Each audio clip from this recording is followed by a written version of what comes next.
조선왕조실록 2피7 대마도 정벌과 사군 육진 세종의 칼과 방패. 오프닝 1419년 6월 19일 대마도 해안.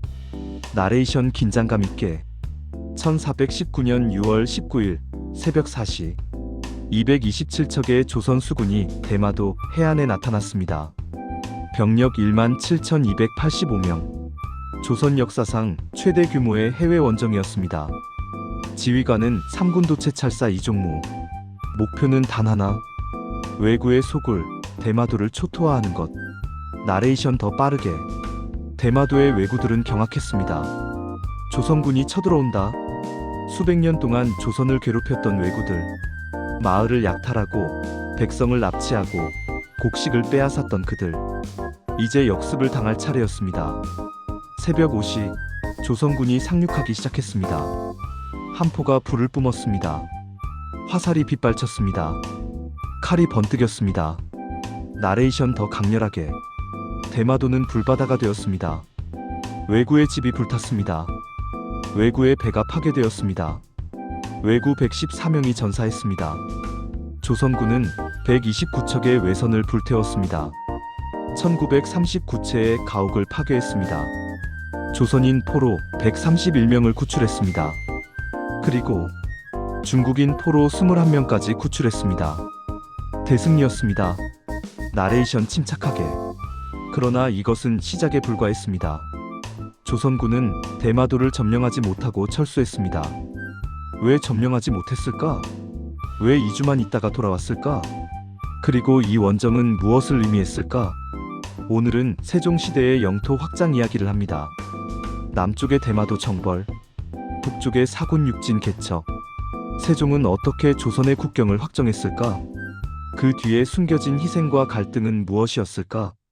나레이션 의미심장하게. 세종은 전쟁보다 외교를 택했습니다.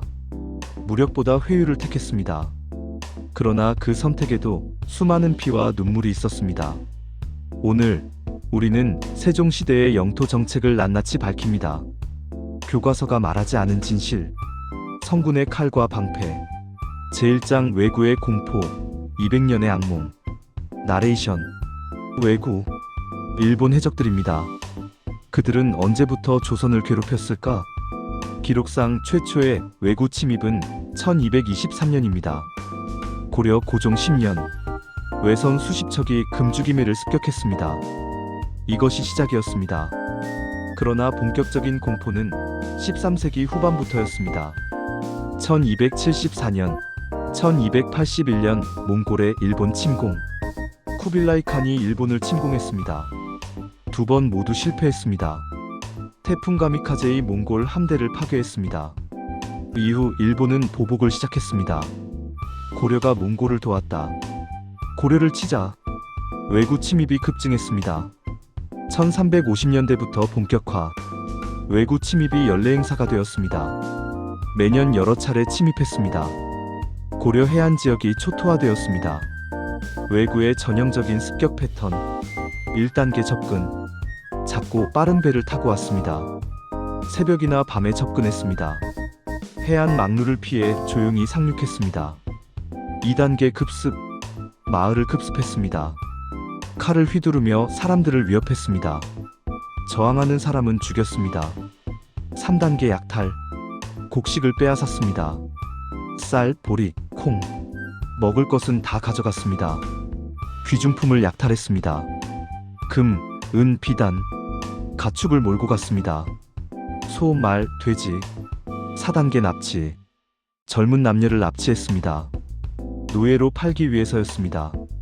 일본에서 노예 시장이 있었습니다. 조선 사람들이 팔렸습니다. 5단계 방화. 마을에 불을 질렀습니다. 집을 태웠습니다. 창고를 태웠습니다. 흔적을 남기지 않으려 했습니다. 6단계 철수. 신속하게 배에 올라타 떠났습니다. 고려군이 오기 전에 사라졌습니다. 모든 과정이 2-3시간 안에 끝났습니다. 피해자들의 고통은 상상을 초월했습니다. 생존자의 증언 고려사 기록. 1376년 왜구가 우리 마을을 습격했습니다. 새벽에 왔습니다. 잠에서 깨어보니 집이 불타고 있었습니다. 사람들이 비명을 질렀습니다. 왜구들은 칼을 휘둘렀습니다. 우리 아버지가 저항하다 죽었습니다. 어머니와 여동생이 끌려갔습니다. 다시는 보지 못했습니다. 마을의 곡식이 모두 약탈당했습니다. 그해 겨울 우리는 굶주렸습니다. 수십 명이 아사했습니다. 이런 일이 전국 해안에서 일어났습니다. 매년 반복적으로 왜구 침입 통계 고려사 기록 1350만 1360년 연평균 23회 1361만 1370년 연평균 510회 1371만 1380년 연평균 1525회 1381만 1389년 연평균 3050회 특히 심했던 해들 1376년 44회 침입 거의 매주 왜구가 왔습니다. 전라도, 경상도, 충청도, 황해도 전국이 왜구에 시달렸습니다. 1380년 52회 침입 역대 최악의 해였습니다. 8월에만 10회 이상 침입 거의 매일 어디선가 왜구가 쳐들어왔습니다. 1383년 48회 침입 여전히 줄어들지 않았습니다. 고려는 공포에 떨었습니다. 왜구는 누구였나? 그렇다면 왜구는 정확히 누구였을까? 왜구의 구성 1. 일본 규슈 지방의 무사들 사무라이 일본 남쪽 규슈 지방 가난한 무사들이 많았습니다. 농사지을 땅이 부족했습니다. 생계를 위해 해적이 되었습니다. 2. 일본 남북조 시대의 낙오자들 1336-1392년 일본은 내전 중이었습니다. 북조 vs 남조 전쟁이 끝나자 일자리를 잃은 사무라이들 그들이 해적이 되었습니다. 3. 일본 어민들도 참여했습니다. 어업으로는 먹고 살기 어려웠습니다. 약탈이 더 쉬웠습니다. 4. 일부 한국인 해적 놀랍게도 일부 한국인도 왜구에 합류했습니다. 토착왜구라고 불렸습니다. 고려 사회에서 배제된 사람들 노비, 범죄자, 빈민들 그들이 왜구와 손잡았습니다. 내부적이었습니다. 대마도, 왜구의 심장부 대마도는 한반도와 일본 사이의 섬입니다. 부산에서 약 50km 매우 가깝습니다. 대마도의 특징 면적 약 700km 서울의 절반 정도 인구 약 2-3만 명 고려 - 조선 초기 지형 산이 많고 평지가 적음 농경지 매우 부족 대마도의 문제 땅이 척박했습니다. 농사지을 땅이 부족했습니다. 식량 자급이 불가능했습니다. 매년 식량이 부족했습니다. 어떻게든 먹고 살아야 한다. 대마도의 선택 두 가지 길이 있었습니다. 1. 교역 - 한반도와 무역해서 식량을 얻는다. 2. 약탈 - 한반도를 습격해서 식량을 빼앗는다. 평화로울 때는 교역을 했습니다. 그러나 고려와 일본 관계가 나빠지면 약탈로 바꿨습니다. 대마도는 왜구의 전진기지였습니다. 배를 만들고 무기를 준비하고 출격했습니다. 고려도 가만히 있지 않았습니다. 최무선 1325만 1395 화약 무기 개발자 중국에서 화약 제조법을 배웠습니다. 1377년 화약 제조에 성공했습니다. 화포를 만들었습니다. 1380년 8월 진포대첩 왜구 500척이 진포 군산에 침입했습니다. 엄청난 규모였습니다. 최무선이 화포를 사용했습니다. 불화살을 쐈습니다. 외선이 불탔습니다. 500척 중 대부분이 불탔습니다. 대승리였습니다. 왜구는 충격받았습니다. 조선에 새로운 무기가 있다. 같은 해 9월 황산대첩 이성계훈날의 태조가 지리산 황산에서 왜구를 격파했습니다. 육상 전투였습니다.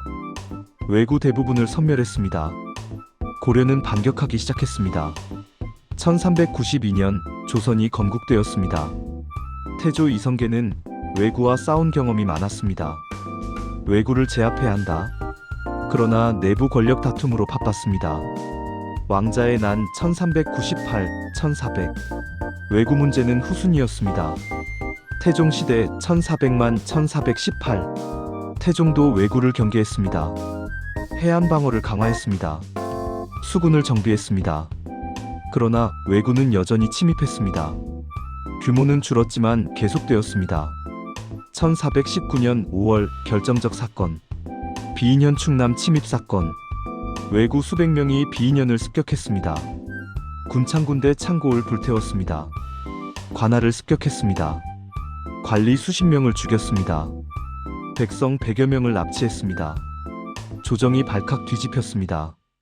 태종은 분노했습니다. 이제 더 이상 참을 수 없다. 왜구의 본거지를 쳐야 한다. 대마도를 정벌하라. 제2장 이종무의 결단. 대마도 원정 준비. 나레이션. 태종은 대신들을 모았습니다. 대마도를 정벌하겠다. 대신들이 놀랐습니다. 대마도를? 일본 땅을? 지금까지 한 번도 일본을 공격한 적이 없었습니다.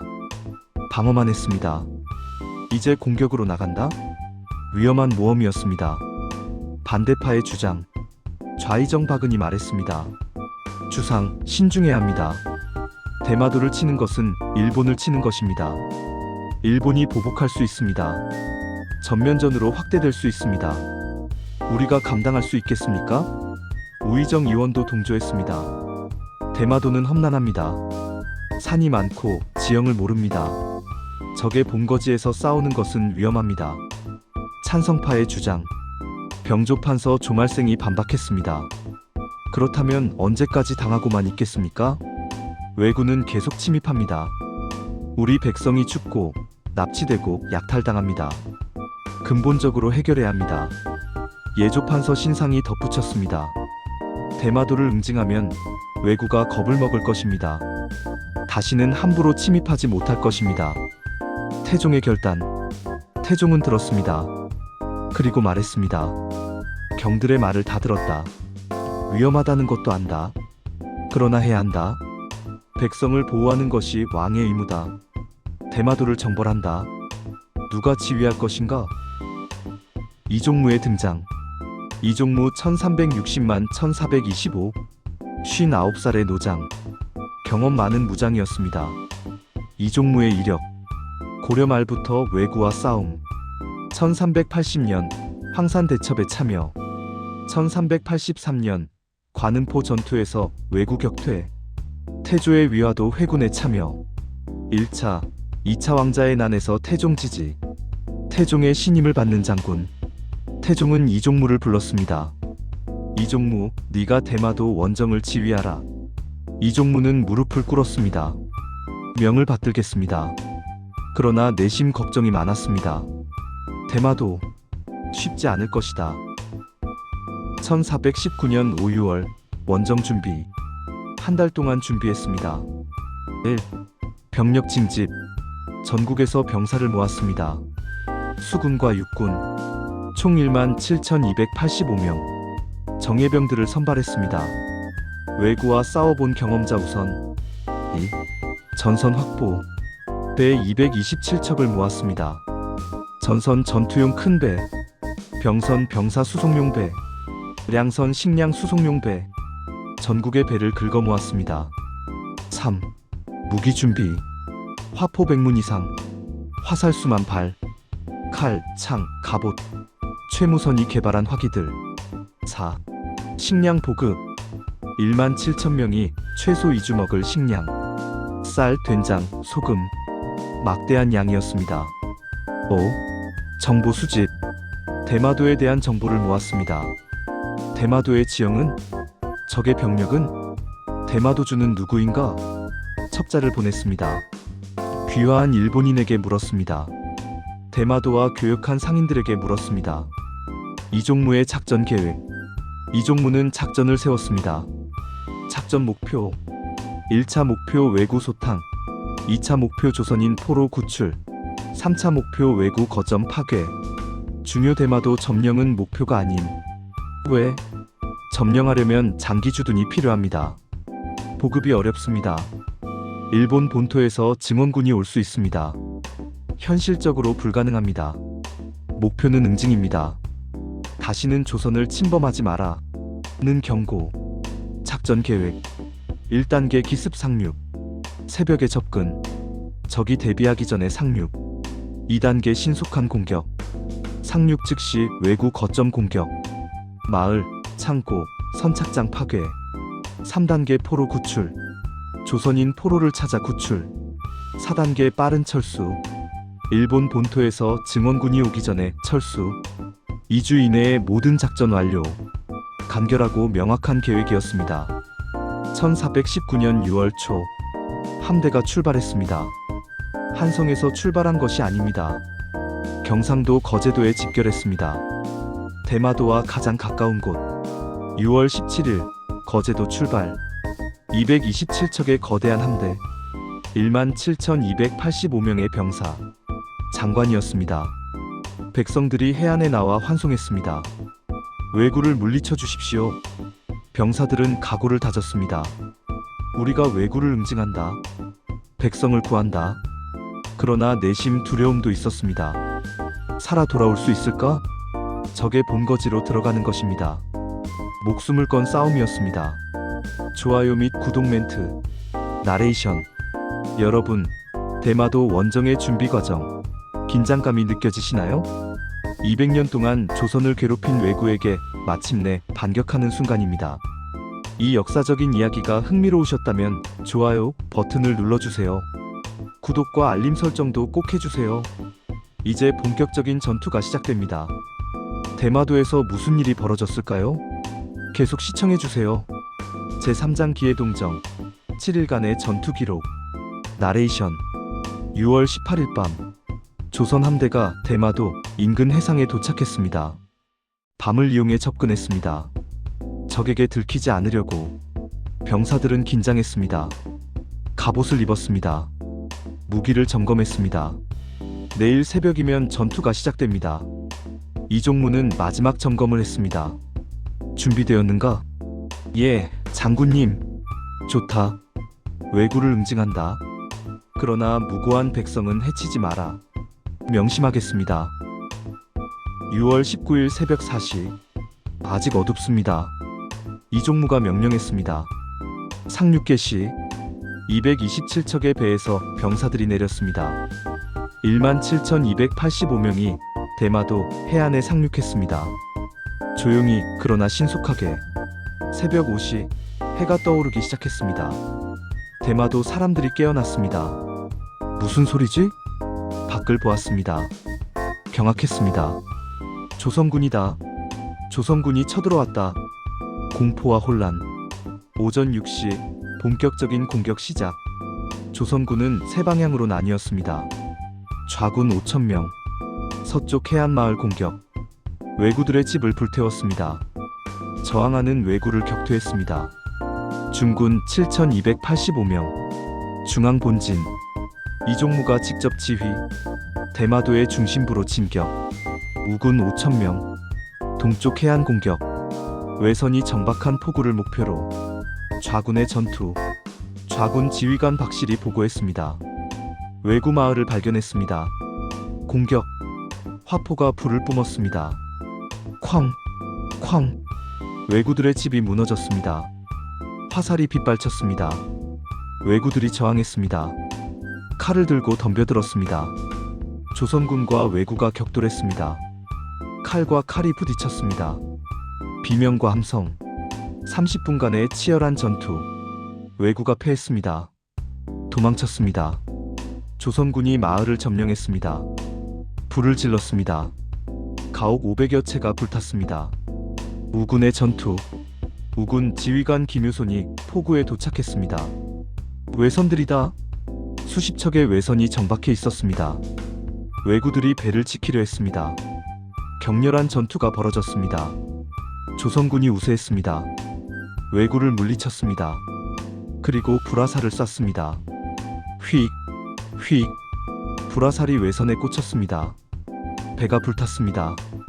목재로 만든 배는 쉽게 불탔습니다. 시커먼 연기가 하늘로 솟았습니다. 하루 만에 129척의 외선이 불탔습니다. 엄청난 전과였습니다. 왜구들은 절규했습니다. 우리 배가 없으면 바다로 나갈 수 없습니다. 약탈도 할 수 없습니다. 조선군의 전략이 성공한 것입니다. 중군의 전투.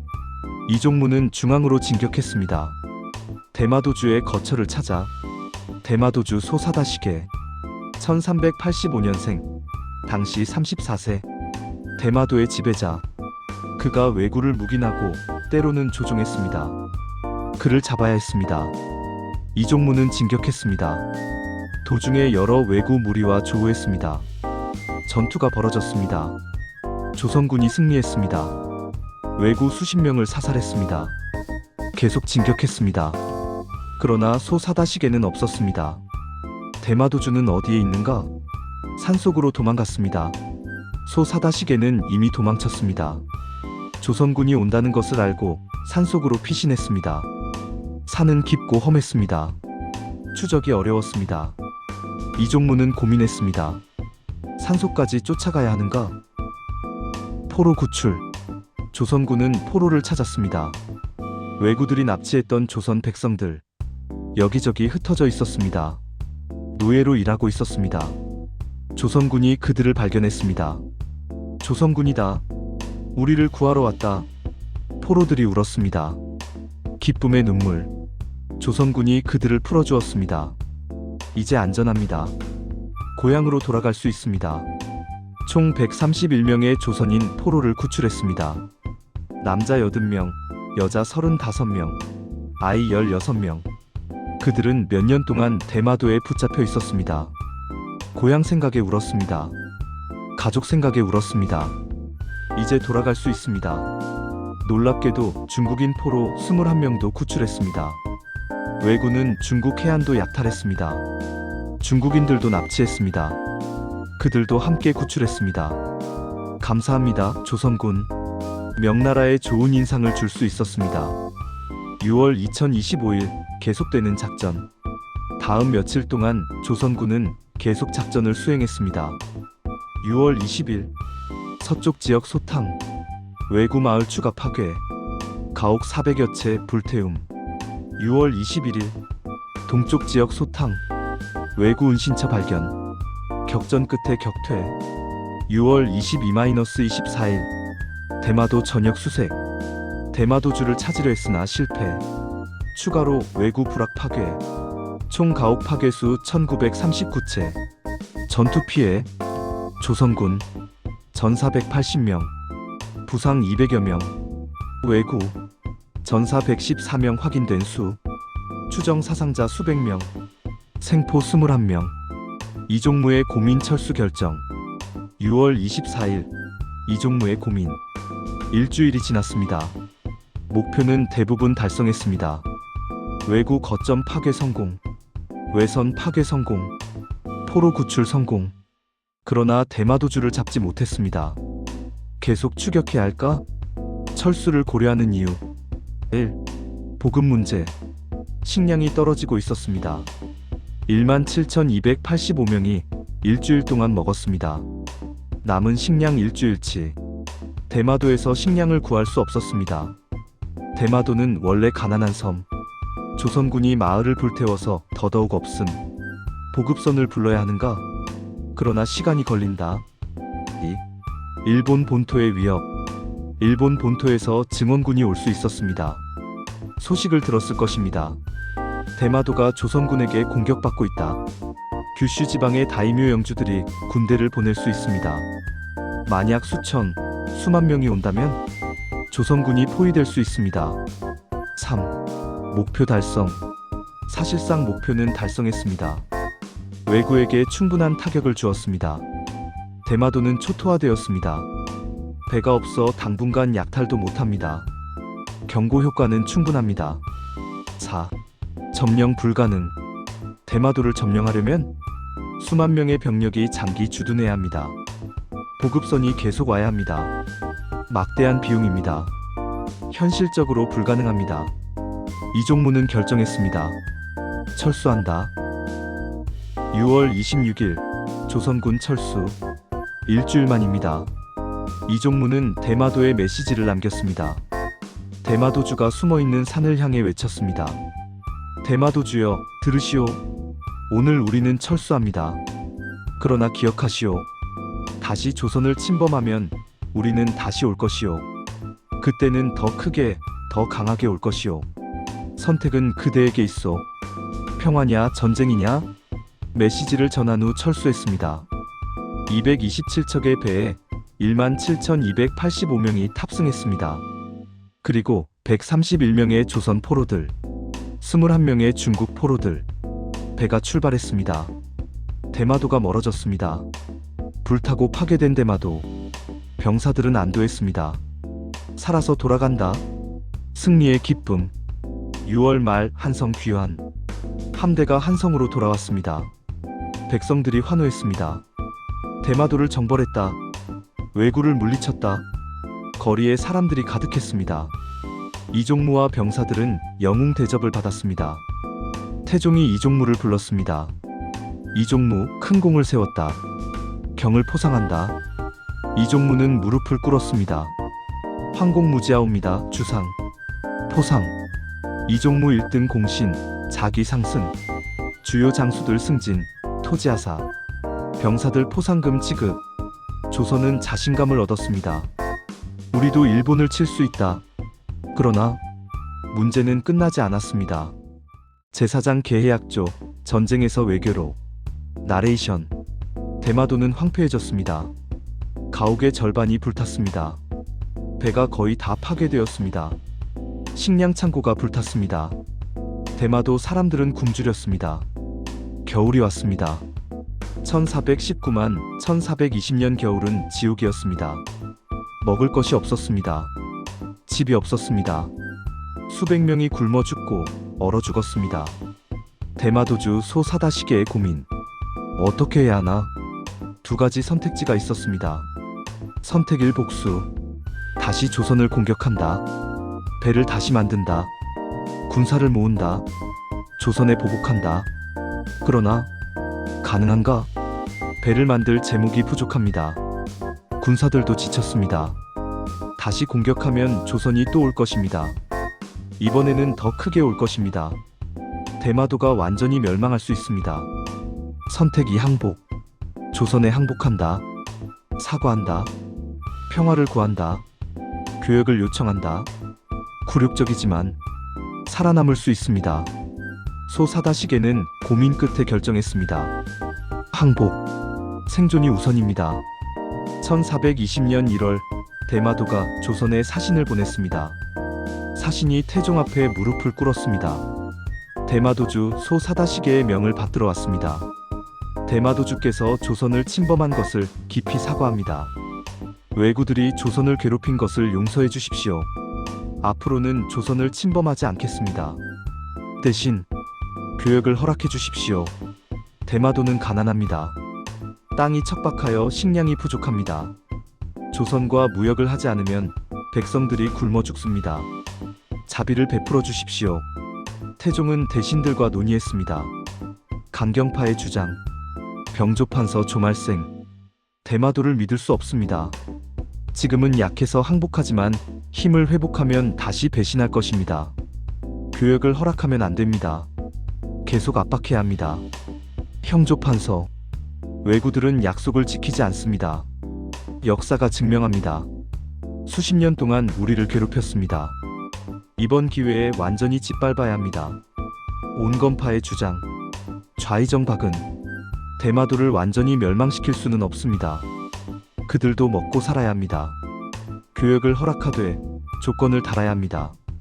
우리가 통제할 수 있게 해야 합니다. 예조판서 신상. 대마도가 우리에게 경제적으로 의존하게 만들면 그들은 우리를 배신할 수 없습니다. 교역이 생명줄이 되면 그 줄을 끊는 것을 두려워할 것입니다. 이것이 진정한 승리입니다. 태종의 결정. 태종은 온건파의 의견을 따랐습니다. 교역을 허락하되 엄격한 조건을 단다. 1420년 제한적 교역 허가. 조건 1. 대마도주가 왜구를 단속할 것. 2. 조선의 허가를 받은 배만 무역 가능. 3.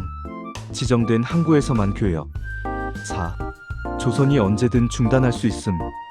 대마도는 받아들였습니다. 감사합니다. 조선 국왕 전하. 교역이 시작되었습니다. 그러나 이것은 임시 조치였습니다. 더 체계적인 제도가 필요했습니다. 1418년 세종이 왕위에 올랐습니다. 세종은 아버지 태종의 정책을 이어받았습니다. 대마도 문제도 마찬가지였습니다. 세종은 더 체계적인 제도를 원했습니다. 임시조치가 아니라 영구적인 제도를 만들자. 대마도와의 관계를 법으로 정하자. 1426년 드디어 완성되었습니다. 계해약조. 1426년 세종 8년 계해약조 체결. 조선과 대마도 사이의 공식 무역협정. 역사적인 순간이었습니다. 계해약조의 주요 내용. 1. 세견선 제도. 대마도가 매년 조선에 보낼 수 있는 무역선의 수를 제한. 연간 50척. 이 배들은 조선 항구에 와서 무역할 수 있습니다. 50척 이상은 불가. 초과하면 해적으로 간주, 격침. 2. 특송선 제도. 특별한 경우 추가로 배를 보낼 수 있음. 예 대마도주의 사신, 긴급 상황. 그러나 사전에 조선의 허가를 받아야 함. 3. 도서제도. 조선이 대마도에 도서를 발급. 도서 일종의 허가증, 통행증. 이 도서를 가진 배만 조선 항구에 입항 가능. 도서가 없는 배는 외구로 간주. 즉시 격침. 위조 방지를 위해 특수한 도장 사용. 4. 지정 항구제도 3포. 대마도 배는 세계 항구에서만 정박하고 교역 가능. 부산포연 부산, 제포연 진해, 연포연 울산. 이 세 곳을 3포라고 부릅니다. 다른 곳에는 접근 금지. 어기면 공격. 5.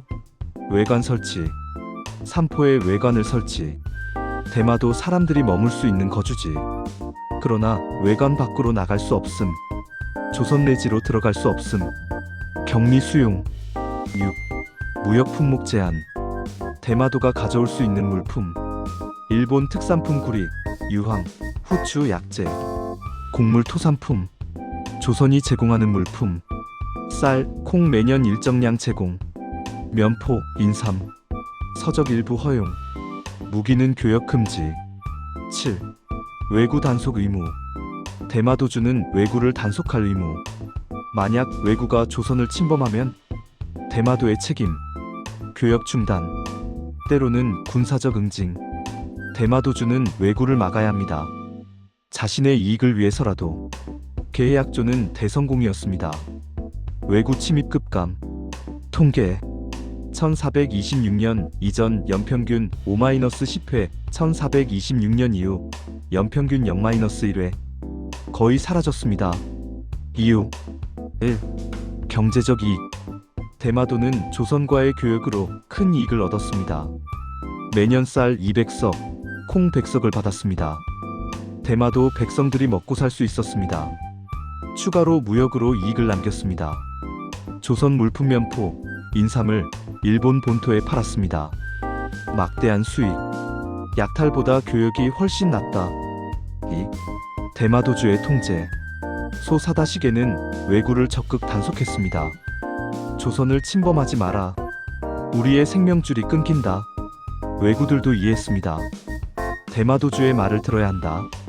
교역이 끊기면 우리도 굶는다. 대마도주가 왜구의 경찰이 되었습니다. 3. 조선의 효과적 관리. 도서제도로 누가 오는지 파악. 삼포제도로 활동지역 제한. 외관제도로 조선인과 격리. 완벽한 통제 시스템. 4. 상호이익. 조선의 이익. 외구 침입 중단. 일본 정보 수집. 외교 채널 확보. 대마도의 이익. 식량 확보. 무역 수익. 생존 보장. 윈-윈. 그러나 완벽하지는 않았습니다. 문제점. 1. 밀무역. 일부 일본인이 도서 없이 밀입국. 불법 무역. 조선이 단속했지만 완전히 막지 못함. 2. 삼포에서의 마찰. 외관에 사는 일본인 수 증가. 1426년 수백 명, 1500년 수천 명. 조선인과 마찰 발생. 때로는 충돌. 3. 대마도의 요구 증가. 대마도가 점차 더 많은 것을 요구. 세견선을 50척에서 100척으로 늘려달라. 쌀을 더 달라. 조선이 거부하면 불만. 1510년 삼포해란. 외관에 일본인들이 반란. 조선군과 전투. 진압되었지만 많은 사상자, 계해약조는 부분적으로 수정됨. 그러나 기본 틀은 유지되었습니다. 계해약조는 약 100년간 조선과 일본 관계의 기초가 되었습니다. 구독 및 알림 멘터, 나레이션. 여러분, 세종의 외교 전략 정말 현명했죠? 전쟁이 아니라 경제로 평화를 만들었습니다. 지금까지 재미있게 보셨나요? 좋아요 버튼 꼭 눌러주시고요. 구독과 알림 설정도 잊지 마세요. 이제 북방으로 갑니다. 여진족과의 치열한 싸움, 육진 개척의 피와 땀, 그 이야기를 들려드리겠습니다. 제5장 북방의 도전, 여진족과 국경 분쟁. 나레이션. 대마도 문제를 해결했습니다. 남쪽은 평화로워졌습니다. 그러나 북쪽에는 더 큰 문제가 있었습니다. 여진족, 만주와 연해주 일대에 사는 유목민족, 조선과 국경을 맞대고 있었습니다.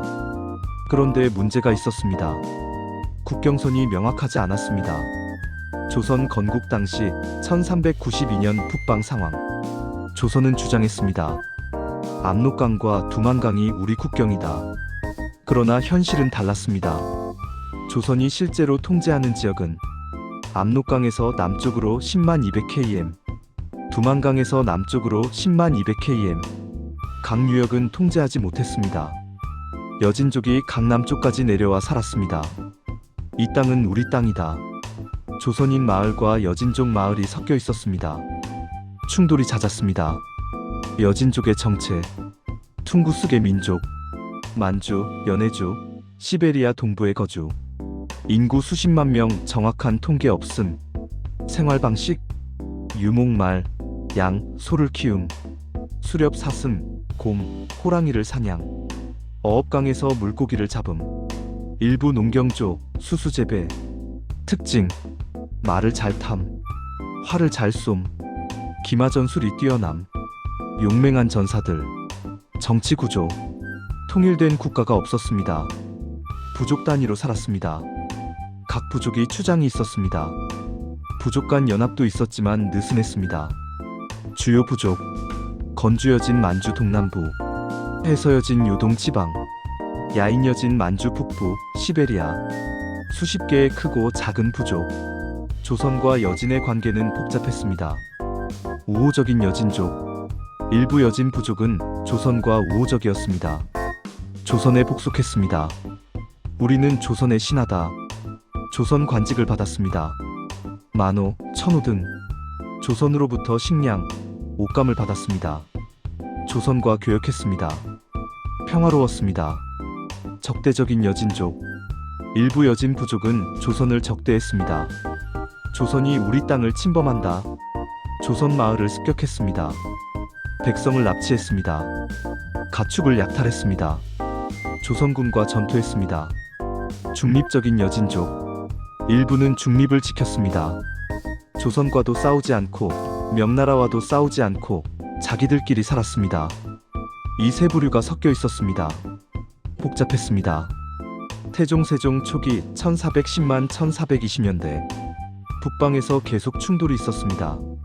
여진족의 약탈, 1415년 함길도 함경도 습격, 여진족 수백 명이 조선 마을을 공격, 백성 50여 명 납치, 가축 100여 마리 약탈, 1420년 평안도 습격, 여진족 불악이 조선 군사기지 공격, 조선군 20명 전사, 조선의 반격, 조선군이 여진 불악을 토벌. 그러나 일시적, 여진족은 깊은 산으로 도망, 다시 나타남. 끝이 없었습니다. 근본 문제, 조선이 두만강, 압록강 유역을 시로 지배하지 못했습니다. 군사기지가 없었습니다. 조선인이 살지 않았습니다. 빈 땅이었습니다. 여진족이 자유롭게 활동했습니다. 해결책은 그곳을 조선 영토로 만드는 것, 군사기지를 세우고 조선인을 이주시키고 시료 지배를 확립하는 것. 이것이 세종의 북방 전략이었습니다. 나레이션. 세종은 체계적으로 계획했습니다. 세종의 3단계 북방 전략. 1단계 군사 거점 확보. 두만강과 압록강 유역에 성을 쌓습니다. 군대를 주둔시킵니다. 조선의 군사력을 보여줍니다. 여기는 조선 땅이다. 2단계 조선인 이주. 백성들을 북방으로 이주시킵니다. 조선인이 정착하면 확실한 조선 영토가 됩니다. 농사를 짓고 마을을 만들고 살아갑니다. 3단계 여진족 회유 앤드 압박. 우호적인 여진족 회유합니다. 조선에 복속하게 합니다. 관직과 토지를 줍니다. 조선의 동맹으로 만듭니다. 적대적인 여진족 압박합니다. 군사력으로 몰아냅니다. 북쪽으로 밀어냅니다. 조선 영토에서 쫓아냅니다. 이 계획을 실행할 사람이 필요했습니다. 세종은 최고의 장군을 선택했습니다. 김종서 1390만 1453. 세종의 가장 신뢰받는 장군. 김종서의 이력. 1390년 출생 고려말. 어려서부터 무예와 학문 겸비. 1414년 과거 급제문과. 무관과 문관 모두 경험. 1420년대 여진족과의 소규모 전투 참여. 전략적 사고가 뛰어남. 세종의 눈에 띈. 1433년 세종은 김종서를 불렀습니다.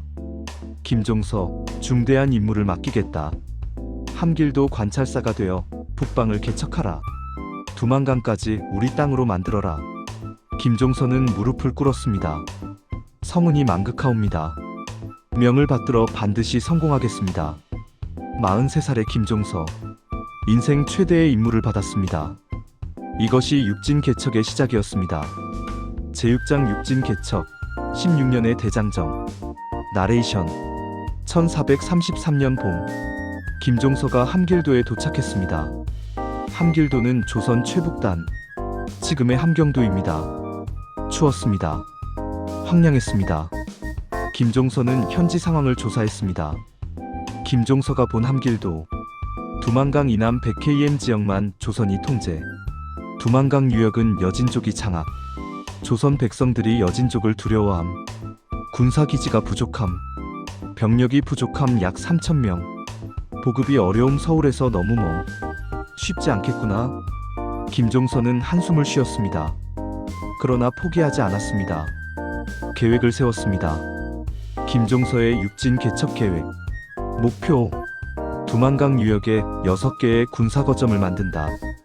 육진의 위치 동에서 서로. 1. 경흥 두만강 하류 동쪽. 2. 경원 경흥 서쪽. 3. 온성 경원 서쪽. 4. 회령 온성 서쪽. 5. 종성 회령 서쪽. 6. 부령 종성 남쪽. 이 6개의 성을 연결하면 두만강 유역 전체를 통제할 수 있습니다. 단계별 계획. 1단계 1433년 정찰 및 소규모 군사작전. 2단계 1434만 1435년 첫 세계진 설치 경흥, 경원, 회령. 3단계 1436만 1437년 나머지 세계진 설치 온성, 종성, 부령. 4단계 1438만 1440년 조선인 이주 및 정착. 5단계 1441만 1449년 안정화 및 추가 작전. 야심찬 계획이었습니다. 최소 10년은 걸릴 것으로 예상했습니다. 1433년 6월 첫 번째 원정. 김종서는 군대를 이끌고 두만강으로 향했습니다. 병력 5,000명. 함길도 주둔군 3,000명, 중앙에서 파견된 2,000명. 목표 두만강 유역의 여진족 불악소탕 및 거점 확보. 진군. 함흥에서 출발. 북쪽으로 행군. 산과 숲을 지나 며칠 걸렸습니다. 드디어 두만강이 보였습니다. 저기가 두만강이다. 병사들이 감격했습니다. 조선의 최북단. 그러나 여진족의 영역이기도 했습니다. 첫 전투. 조선군이 여진족 부락을 발견했습니다. 천막 수십 개. 여진족 수백 명이 살고 있었습니다. 김종서는 먼저 협상을 시도했습니다. 통역을 보냈습니다. 우리는 조선군이다. 너희가 조선에 복속하면 해치지 않겠다. 관직과 토지를 주겠다. 여진족 추장이 대답했습니다. 거절한다. 이곳은 우리 땅이다. 조선은 물러가라. 협상 결렬. 김종서는 공격을 명령했습니다. 공격. 조선군이 돌격했습니다. 여진족도 저항했습니다. 말을 타고 달려왔습니다. 활을 쏘았습니다. 조선군과 여진 기마대가 충돌했습니다. 격렬한 전투, 30분간의 혈전, 조선군이 우세했습니다. 화포와 화살의 위력, 여진족이 패했습니다. 도망쳤습니다. 전과, 여진족 50명 사살, 여진족 30명 생포, 불악점령, 조선군 피해, 전사 10명, 부상 30명, 첫 전투 승리. 이후 김종선은 연속으로 작전을 펼쳤습니다. 1433년 여름가을, 두만강 유역의 여진 불악 20여 개 공격, 대부분 격퇴 또는 항복, 일부는 조선의 복속, 일부는 북쪽으로 도망. 1433년 말 1434년 초, 첫 세계진 설치 착수, 경흥, 경원, 회령, 성벽을 쌓기 시작했습니다. 겨울이라 힘들었습니다. 영하 20도의 추위, 병사들이 고생했습니다. 그러나 멈출 수 없었습니다. 1434년 봄, 성벽이 대략 완성되었습니다. 아직 간단한 목책이었습니다. 그러나 군대가 주둔할 수 있었습니다. 조선의 깃발이 두만강에 꽂혔습니다. 1434년 7월 위기, 여진족이 반격했습니다.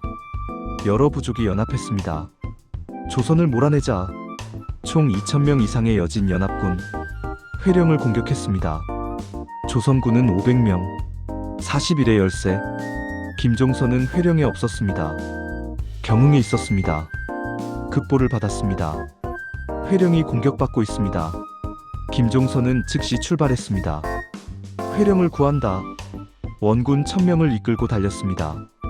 회령 전투, 여진 연합군이 회령을 포위했습니다. 성벽을 공격했습니다. 화살이 빗발쳤습니다.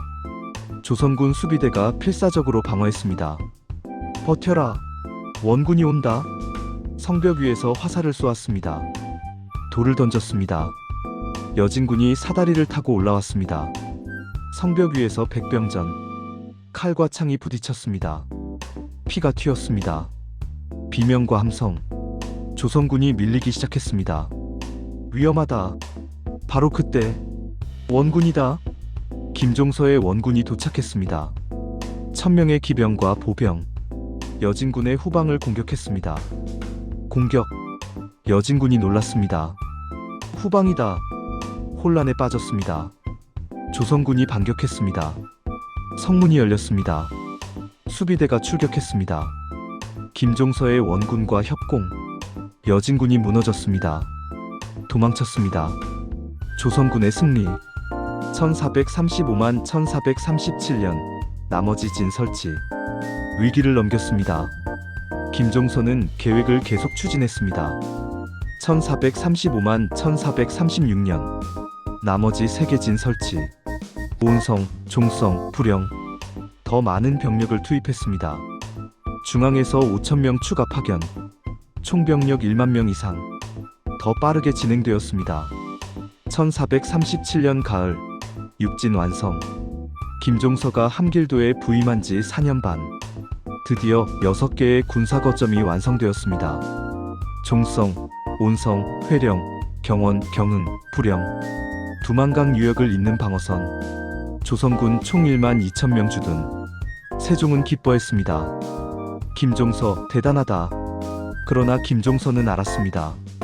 아직 끝나지 않았다. 이제 시작이다. 성을 쌓는 것만으로는 부족했습니다. 사람이 살아야 했습니다. 조선인이 정착해야 확실한 조선 영토가 됩니다. 강제 이주 정책 시작. 세종은 명령했습니다. 남쪽 백성들을 북방으로 이주시켜라. 이주 대상, 경상도, 전라도, 충청도의 백성들, 주로 가난한 농민들, 일부 범죄자들 유배형. 이주 규모 1438-1449년 12년 동안 매년 수천 명씩, 총 3만-5만 명. 추정 정확한 기록 없음. 엄청난 규모였습니다. 이주 과정. 관리가 마을에 왔습니다. 당신은 북방으로 가야 합니다. 백성들은 울었습니다. 북방은 춥습니다. 여진족이 있습니다. 가기 싫습니다. 그러나 거부할 수 없었습니다. 국가 명령. 짐을 쌌습니다. 가족과 함께 북쪽으로 긴 여정 수백 km를 걸었습니다. 몇 주가 걸렸습니다. 노인과 아이들은 특히 힘들었습니다. 일부는 도중에 죽었습니다. 그래도 계속 걸었습니다. 육진에 도착. 드디어 도착했습니다. 종성, 온성, 회령, 황량한 땅. 아무것도 없었습니다. 여기서 살라고? 절망. 그러나 시작해야 했습니다. 집 짓기. 나무를 베었습니다. 집을 지었습니다. 간단한 초가집. 추위를 막기에 부족했습니다. 농사 시작. 땅을 개간했습니다. 씨앗을 뿌렸습니다. 그러나 땅이 척박했습니다. 첫 해는 수확이 거의 없었습니다. 굶주렸습니다. 정부에서 식량을 보급했지만 부족했습니다. 여진족의 위협. 여진족이 여전히 공격했습니다. 마을을 습격했습니다. 사람들이 죽었습니다. 공포 속의 삶. 견딜 수 없는 고통.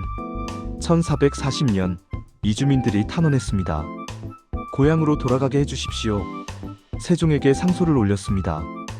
세종은 고민했습니다. 그러나 허락하지 않았습니다. 국가를 위해 참아달라. 이주민들은 울었습니다. 그래도 버텼습니다. 어쩔 수 없었습니다. 육진이 완성되었지만 여진족의 저항은 계속되었습니다. 김종선은 추가 작전을 펼쳤습니다. 1440만 1448년 여진족 토벌 작전 계속. 매년 여름 원정. 여진 불악 공격. 일부 복속. 일부 북쪽으로 밀어냄. 1449년 마지막 대규모 원정. 김종서가 직접 1만 명을 이끌고 출정. 두만강 이북 100km까지 진격. 여진족 주요 세력 격파. 대승. 이후 두만강 유역이 안정되었습니다. 김종서는 1449년 중앙으로 복귀했습니다. 16년간의 함길도 생활. 1433만 1449년 59세에 부임해서 75세가 되었습니다. 아니 잠깐. 김종서는 1390년생이니 1449년이면 59세. 1433년에는 43세였습니다. 43세에 부임해서 59세에 복귀. 16년의 대장정이었습니다. 제7장 사군 개척과 압록강 국경 확정. 나레이션. 두만강 동쪽에 육진이 있다면 압록강 서쪽에는 사군이 있습니다. 사군 개척. 이것은 육진보다 먼저 시작되었습니다. 지휘관은 최윤덕입니다. 최윤덕 1376만 1445. 김종서보다 14살 많은 원로장군. 최윤덕의 이력. 고려 말 출생. 1380년대부터 여진족과 싸움. 1392년 조선 건국지지. 태조, 태종시대 북방방어. 경험 많은 노장. 1433년 세종은 최윤덕을 평안도 도절제사로 임명했습니다. 임무 압록강 이북지역 개척. 김종서와 같은 시기에 시작했습니다. 동쪽은 김종서, 서쪽은 최윤덕. 양면 작전이었습니다. 사군의 위치. 1. 여연 압록강 상류. 2. 자성 여연 동쪽. 3. 무창 자성 동쪽. 4. 우예 무창 동쪽. 압록강 북쪽 지역에 설치. 1433년 5월 최윤덕의 대규모 원정. 병력 1만 5천 명. 육진보다 더 큰 규모. 왜? 압록강 유역의 여진족이 더 강했습니다. 특히 파저강 유역의 여진족. 여진 부족연합. 수천 명의 전사. 강력한 적이었습니다. 최윤덕은 신속하게 진군했습니다. 파저강 유역을 급습했습니다. 전과. 여진족 불악 30여 개 파괴. 가옥 3,000채 불태움. 여진족 400명 사살. 포로 300명. 압도적 승리. 여진족이 깊은 산으로 도망쳤습니다. 최윤덕은 즉시 사군을 설치했습니다. 1433년 말 사군 설치 완료. 여연, 자성, 무창, 우예. 육진보다 빨랐습니다. 왜? 최윤덕이 경험이 많았습니다. 병력도 많았습니다. 그리고 육진보다 지형이 나았습니다. 조선인 이주도 시작했습니다. 평안도, 황해도 백성들. 이들도 강제 이주. 고통은 육진과 같았습니다. 사군의 안정화. 1437년 사군과 육진이 모두 완성되었습니다. 조선의 국경이 확정되었습니다. 압록강, 서쪽 국경, 두만강, 동쪽 국경. 이 국경선은 500년 이상 유지되었습니다. 현재 북한의 국경도 기본적으로 이것을 따릅니다. 세종시대에 확정된 국경입니다. 엄청난 업적입니다. 제8장 영토 확장의 대가, 잊혀진 희생자들. 나레이션. 사군 육진 개척. 국가적으로는 위대한 업적. 그러나 개인적으로는 비극이었습니다. 얼마나 많은 사람이 희생되었을까요? 희생자 추정, 조선왕 조실록 및 각종 기록 총합. 군인 사망. 전투 사망 8,200명, 질병 사망 3,400명, 동사 20만 300명, 총 4,5 500명. 백성 사망. 이주 도중 사망 2,300명, 정착 후 사망 질병, 추위, 굶주림 4,600명, 여진족 공격으로 사망 50만 800명, 총 6 5,900 800명, 총 희생자 1만 5,000명 추정. 이것은 보수적 추정입니다. 실제로는 더 많았을 수 있습니다. 기록이 완벽하지 않기 때문입니다. 병사들의 편지 재구성. 조선왕 조실록에 일부 기록이 남아 있습니다. 1435년 한 병사의 편지. 내용은 실록을 바탕으로 재구성. 아버님, 어머님, 저는 회령에 있습니다. 여기는 매우 춥습니다. 겨울에는 코가 얼어 떨어질 것 같습니다. 동료 병사 둘이 동상으로 발가락을 잃었습니다. 먹을 것이 부족합니다. 보급이 늦습니다. 우리는 조나 좁쌀로 연명합니다. 때로는 그것도 없어 나무 껍질을 벗겨 먹습니다. 여진족이 자주 공격합니다. 지난주에 야간 기습이 있었습니다. 동료 5명이 죽었습니다. 저는 다쳤지만 살았습니다. 아버님, 어머님, 살아서 돌아갈 수 있을지 모르겠습니다. 그러나 저는 나라를 위해 싸우고 있습니다. 걱정 마십시오. 이 편지의 주인공은 그의 겨울 전사했습니다. 이주민의 탄원서 실록 기록. 1438년 이주민 대표의 탄원. 조선왕 조실록 실제 기록. 전하께 아뢰옵니다. 신등은 고향을 떠나 북방에 왔습니다. 그러나 삶이 너무 고통스럽습니다. 첫째, 추위를 견딜 수 없습니다. 집이 허술하여 바람이 들어옵니다. 아이들이 얼어 죽습니다. 지난 겨울 우리 마을에서 20명이 얼어 죽었습니다. 둘째, 먹을 것이 없습니다. 땅이 척박하여 농사가 안 됩니다. 정부에서 식량을 보내주지만 부족합니다. 우리는 굶주립니다. 셋째, 여진족이 공격합니다. 지난달 우리 마을이 습격당했습니다. 10명이 죽었습니다. 5명이 납치되었습니다. 우리는 공포 속에 삽니다. 전하, 고향으로 돌아가게 해주십시오. 우리는 더 이상 버틸 수 없습니다. 세종의 답변. 경들의 고통을 짐이 잘 안다. 그러나 국가를 위해 참아달라. 북방이 안정되어야 온 나라가 평화롭다. 식량을 더 보내겠다. 군대를 더 보내보호하겠다. 조금만 더 버텨달라. 이주민들은 울면서 돌아갔습니다. 다른 선택지가 없었습니다. 여진족의 비극. 여진족도 희생자였습니다. 여진족이 잃은 것. 1. 땅. 수천 평방 KM의 땅을 잃었습니다. 그들의 조상 대대로 살던 땅. 조선에 빼앗겼습니다. 2. 불악. 수백 개의 불악이 파괴되었습니다. 집이 불탔습니다. 3. 사람. 수천 명이 죽었습니다. 전투에서 도망가다가 굶주림으로. 4. 생활 방식. 유목 생활을 할 수 없게 되었습니다. 더 북쪽으로 밀려났습니다. 만주 깊숙이, 시베리아까지. 여진족의 반응. 일부는 조선에 복속했습니다. 더 이상 싸워봤자 소용없다. 조선의 신하가 되었습니다. 일부는 끝까지 저항했습니다. 우리 땅을 돌려달라. 계속 싸웠습니다. 일부는 도망쳤습니다. 이곳을 떠나자. 더 북쪽으로. 여진 사회가 재편되었습니다. 그들의 역사에 큰 상처였습니다. 후일담. 이 여진족의 후손들이 200년 후 복수했습니다. 1616년 누르하치가 후금을 건국. 여진족이 통일되었습니다. 1636년 청나라 건국. 1637년 병자호란. 조선을 침략했습니다. 인조가 삼전도에서 굴욕적으로 항복했습니다. 여진족만 주족의 복수였습니다. 역사의 아이러니입니다. 좋아요 및 구독 멘트, 나레이션.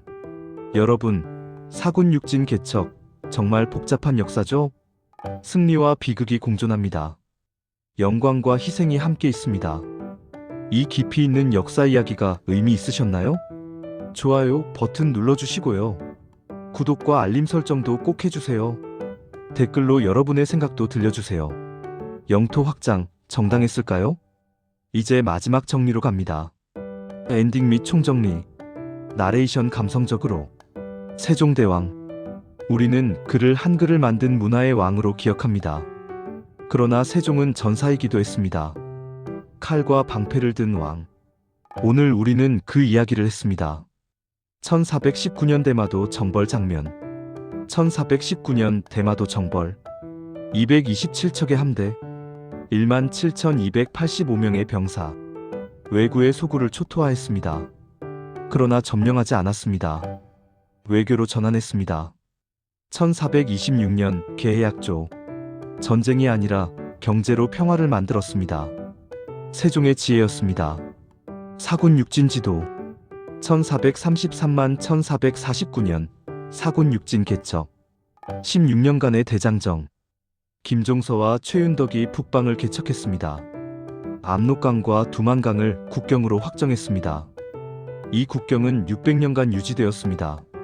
세종의 유산입니다. 희생자들의 모습.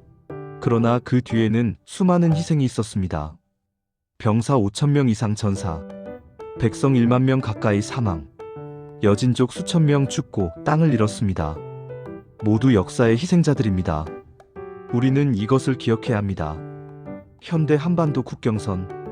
오늘 우리는 압록강과 두만강을 국경으로 알고 있습니다. 당연하게 여깁니다. 그러나 이 국경은 저절로 만들어지지 않았습니다. 600년 전 수많은 사람의 피와 땀으로 만들어졌습니다. 우리는 이것을 잊지 말아야 합니다. 세종의 유산 칼과 방패. 세종은 칼과 방패를 모두 사용했습니다. 전쟁도 했고 외교도 했습니다. 무력도 썼고 회유도 했습니다. 그리고 가능하면 평화를 택했습니다. 대마도를 점령할 수 있었지만 외교를 선택했습니다. 모든 여진족을 몰아낼 수 있었지만 일부는 회유했습니다. 세종은 현실주의자였습니다. 그러나 평화주의자이기도 했습니다. 이것이 세종을 위대하게 만든 것입니다. 다음 회 예고. 나레이션. 다음 편 EP8. 문종과 단종의 비극. 너무 짧았던 제위. 너무 슬픈 운명. 1450년 세종이 죽었습니다. 문종이 즉위했습니다. 39살. 뛰어난 왕이 될 수 있었습니다. 그러나 2년 만에 죽었습니다. 1452년 단종이 즉위했습니다. 12살. 어린 왕을 둘러싼 권력 다툼. 수양대군이 움직이기 시작했습니다. 조선 역사상 가장 슬픈 비극의 시작. 금단의 역사는 계속됩니다. 구독, 좋아요, 알림 설정. 다음 EP에서 만나요.